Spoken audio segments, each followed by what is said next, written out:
you want to say to Martin?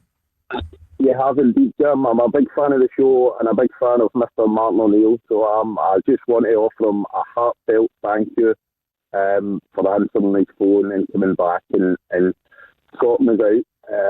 We've managed to make a pig's ear of it since he's left. So we made a pig's ear of it before he got there, and we made a pig's ear of it since he left. So he's the one constant. And it wasn't just the nostalgia. I've loved the nostalgia. I've been driving about in my van singing his name. I've got my young daughter singing his name, driving my wife insane, jumping about, shouting Martin O'Neill in the living room.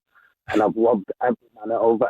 But it's not just the nostalgia. He came in with a strong arm and a cool head. He didn't try to reinvent the wheel, and he knows what works. The man can win football matches, and that's what he done. And I just want to thank him from the bottom of my heart for doing that. Ewan, thanks very much indeed. Really, really appreciate it. But I had the time of my life there for 36 or 37 days, whatever it may be. And I now feel, beside Jordan and White, I feel about 26 here at the minute. Ewan, thanks so much for the call. I was mixing that Ewan up with another one. Hey-ho. Danny, big Celtic fan. I'll put it to you, Danny, and then you can talk to Martin. Wilfred Nonsey, is his situation a recoverable one? No, it's not, Jim. Good evening, panel. Listen, this manager's completely out of his depth on the touchline, in game, pre-match interviews, post-match interviews, you name it. Man's completely out of his depth. Martin, I absolutely appreciate what you've done for Celtic. Thank you, Danny. Don't get me wrong, you're a club legend, but by the same token, I know you don't want to go against your employer, Dermot Desmond, but let's just call it as it is, tell us it is. These 3 games have been nothing short of an absolute disaster. Yeah. And you've been about the block long enough, Martin. You know that. You've been watching football a long time, and obviously you've played the game at the highest level. You've 2 European Cups.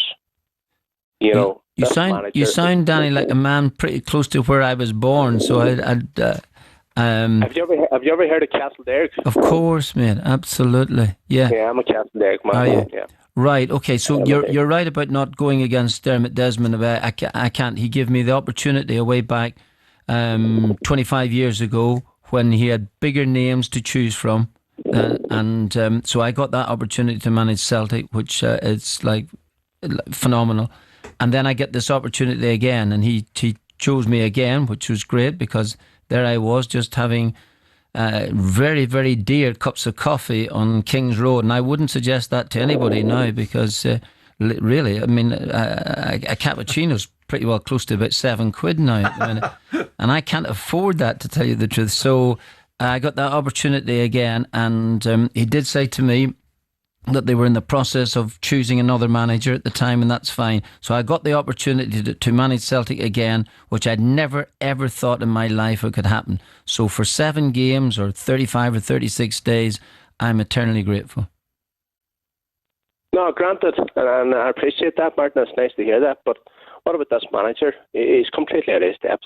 I don't know, I'm sure you would agree with that, but whether you would say it or not in national radios and everything, obviously you don't want to go against your employer. Danny, just give him a chance, please. Give him a chance. We've got a big game coming up in a few days' time as well too, so just hold fire. Danny, listen, thanks for that. Martin, on that game briefly.